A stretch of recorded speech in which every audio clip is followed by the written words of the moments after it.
எல்லாரும் எப்படி இருக்கீங்க? இன்னைக்கு ரெசிபி பாத்தீங்கன்னா மட்டை ரைஸ்ல நம்ம இட்லி பண்ணலாம். ரெட் ரைஸ் அப்படின்னு சொல்லுவாங்கல்ல அந்த ரைஸ்ல. இது பாத்தீங்கன்னா ரொம்ப ஹெல்த்துக்கு ரொம்ப ரொம்ப நல்லது.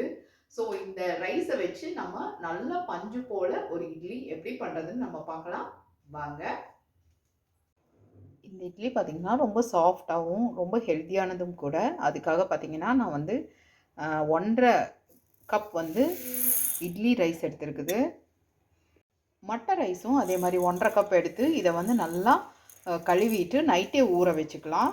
அப்போ வந்து நமக்கு சூப்பராக வந்து ஊறி இருக்கும். காலையில் எழுந்திரிச்சோன்னா நம்ம மாவு போட்டு அரைச்சிடலாம். உளுந்து பார்த்திங்கன்னா நல்லா கோபுரம் மாதிரியே போட்டிருக்கிறேன். அப்போ தான் வந்து நல்லா இட்லி சாஃப்டாக வரும். இது கூட பார்த்திங்கன்னா ஒரு 1/2 கப் அளவுக்கு அவலும் சேர்த்து ஊற வச்சிடலாம். அவலும் பார்த்திங்கன்னா நம்ம இந்த அரிசி கூடவே போட்டு நல்லா ஊற வச்சிடலாம். 1/2 கப்பை உளுந்து கூடவே பார்த்திங்கன்னா 1 டீஸ்பூன் அளவுக்கு நம்ம வெந்தயமும் சேர்த்து ஊற வச்சிடலாம். இதெல்லாம் கழுவி நம்ம நைட்டே ஊற வச்சிட்டோம் அப்படின்னா காலையில் சூப்பராக நமக்கு மாவு அரைக்கிறதுக்கு ஈஸியாக இருக்கும். இப்போ பார்த்திங்கன்னா உளுந்து போட்டுட்டேன். கூடவே பார்த்திங்கன்னா அரிசி அப்புறமா அவல் ஊற வச்சது எல்லாமே நான் போட்டுருவேன். போட்டுட்டு ஒரு 2 நிமிஷம் நம்ம வந்து இங்கே வந்து இப்படி எடுத்து விட்டோம் அப்படின்னா நமக்கு பார்த்திங்கன்னா வெளியில் வராது அரிசி. உப்பு கூட இப்போவே நம்ம சேர்த்துக்கலாம். இதுக்கு தேவையான அளவு நான் வந்து ஒரு 3 டீஸ்பூன் அளவுக்கு சேர்த்துறேன். அப்பப்போ நம்ம இது எடுத்து விட்டுட்டு நம்ம வந்து கொஞ்சம் தண்ணி ஊற்றி ஆட்டிடலாம். மாவு ஆட்டி எடுத்தாச்சு. இது பார்த்திங்கன்னா புளிக்கட்டும். அதுக்கப்புறமா தான் நம்ம இட்லியோ தோசையோ ஊற்ற முடியும். நம்ம புளிக்கிற வரைக்கும் கொஞ்சம் வெயிட் பண்ணலாம். பார்த்திங்கன்னா வெயிட் லாஸில் இருக்கிறவங்க இந்த மாதிரி ரெட் ரைஸ் சாப்பாடு தான் சாப்பிட சொல்லி ஜிம்மிலெல்லாம் சொல்கிறாங்க. இப்போ பாருங்கள், நம்ம இதுலேயே வந்து இட்லி உளுந்து வந்து ரொம்ப ஜாஸ்தியாக இருக்கேன்னு நினைக்காதீங்க. உளுந்து அவ்வளோ நமக்கு ஹெல்த்துக்கு ரொம்ப நல்லது. ஓகே, இந்த ரைஸ்க்கு பார்த்திங்கன்னா உளுந்து நல்லா சேர்த்துனா தான் சாஃப்டாக நமக்கு இட்லி வரும். எப்பயும் போல் தான் நம்ம இதில் வந்து எண்ணெய் தடவிட்டு நம்ம இட்லி பாத்திரத்தில் வேக வச்சு எடுத்துகிட்டு வரலாம். இட்லி ஊற்றி வச்சாச்சு. அதே மாதிரி தான் 6 to 7 மினிட்ஸ் வந்து வேகணும். நம்ம இட்லி எப்படி வேகுது, எப்படி சாஃப்டாக இருக்குது அப்படிங்கிறத நம்ம பார்க்கலாம். அதுக்குள்ளே ஒரு சின்னதாக ஈஸியான ஒரு இன்ஸ்டன்ட் சட்னி எப்படி பண்ணுறதுன்னு பார்க்கலாம் வாங்க.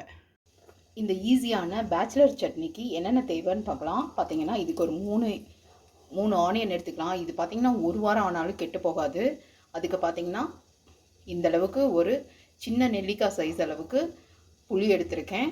அப்புறமா பார்த்திங்கன்னா இதில் ஒரு 3 டேபிள் ஸ்பூன் அளவுக்கு தேங்காய் எண்ணெய் எடுத்துருக்குது. அப்புறமா இதில் பார்த்திங்கன்னா மிளகாத்தூள், அப்புறம் இதுக்கு தேவையான அளவு உப்பு, அவ்வளோதான். இந்த சட்னிக்கு பார்த்திங்கன்னா ரொம்ப ஃபைனாக தான் நம்ம சாப் பண்ண வேண்டாம். ஏன்னா நம்ம மிக்சியில் தான் போடுறோம். அதனால் இந்த மாதிரி கட் பண்ணாலே போதும். இப்படி கட் பண்ணி எடுத்துகிட்டு நம்ம எல்லாத்தையும் மிக்சி ஜாரில் சேர்த்திடலாம்.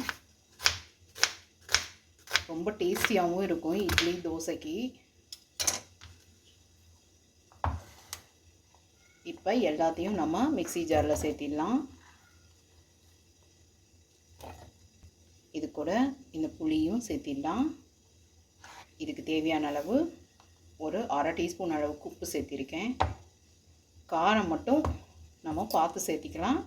நான் வந்து இதுக்கு 1 டீஸ்பூன் அளவுக்கு நான் காரம் சேர்த்துறேன். நல்லா காரமாக இருந்தால் தான் இந்த சட்னி சூப்பராக இருக்கும். அதனால் கூடவே பார்த்திங்கன்னா இப்போ ஒரே 1 டேபிள் ஸ்பூன் அளவுக்கு ஆயில் சேர்த்திக்கலாம். இதை வந்து நல்லா ஃபைன் பேஸ்ட் மாதிரி அரைச்சி எடுத்துகிட்டு வரலாம். அப்போ தான் நல்லாயிருக்கும். நம்ம சட்னி சூப்பராக ரெடி ஆகிடுச்சு பாருங்கள். இந்த பதத்துக்கு நம்ம அரைச்சி எடுத்துகிட்டு வந்துக்கலாம். இதை வந்து நல்லா ஒரு பவுலில் மாற்றிடலாங்க. தண்ணியெல்லாம் ஆட் பண்ணக்கூடாது. அதனால் பாருங்கள், இந்த மிக்சி ஜாரில் நல்லா தொடச்சி நம்ம கையிலேயே வந்து எடுத்து இதில் போட்டுடலாம். தண்ணி போட்டோம் அப்படின்னா சீக்கிரமாக கெட்டு போயிடும். அதனால் வந்து பார்த்திங்கன்னா இது ஒரு 1 வீக் வேணும் அப்படின்னா இந்த மாதிரி அரைச்சி வச்சுக்கலாம். இது கூட பார்த்திங்கன்னா தேவைப்பட்டால் உப்பு டேஸ்ட்டு பார்த்துட்டு உப்பு மட்டும் ஆட் பண்ணிக்கலாம். இது கூட பார்த்திங்கன்னா நல்லா இந்த 2 டேபிள் ஸ்பூன் தேங்காய் எண்ணெயும் இதில் விட்டுடலாம். நம்ம பேச்சுலர் சட்னி சூப்பராக ரெடி ஆகிடுச்சு. இவ்வளோ தான். நம்ம இது தாளிக்க கூட வேண்டாம். இப்படியே வந்து நம்ம வந்து இட்லி கூடையோ தோசை கூடையோ வச்சு சாப்பிடும்போது அவ்வளோ யம்மியாக இருக்கும். நீங்களும் செஞ்சு பாருங்கள் ஃப்ரெண்ட்ஸ். நம்ம ரெட் ரைஸில் தான் இப்போ வந்து பார்த்திங்கன்னா நம்ம தோசை ஊற்ற போகிறோம். தோசைக்கல் நல்லாவே காஞ்சிருக்குது.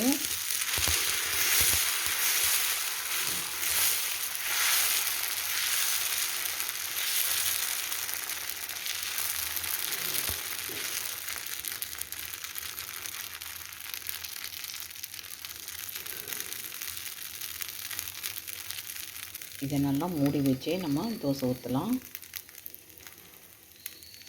தோசை பாருங்கள் சூப்பராக ரெடி ஆகிடுச்சு. நல்லா மொறு மொறுன்னு கிறிஸ்பியாக இங்கே பாருங்கள் அதுவாக தானாக வருது. தோசை ரெடி ஆகிடுச்சு.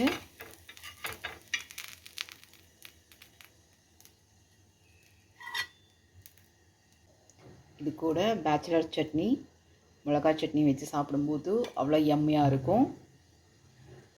இட்லி சூப்பராக வெந்திருக்கு பாருங்கள், நல்லா வெந்திருக்குது. இப்போ இதை எடுத்து நம்ம சர்வ் பண்ணலாம்.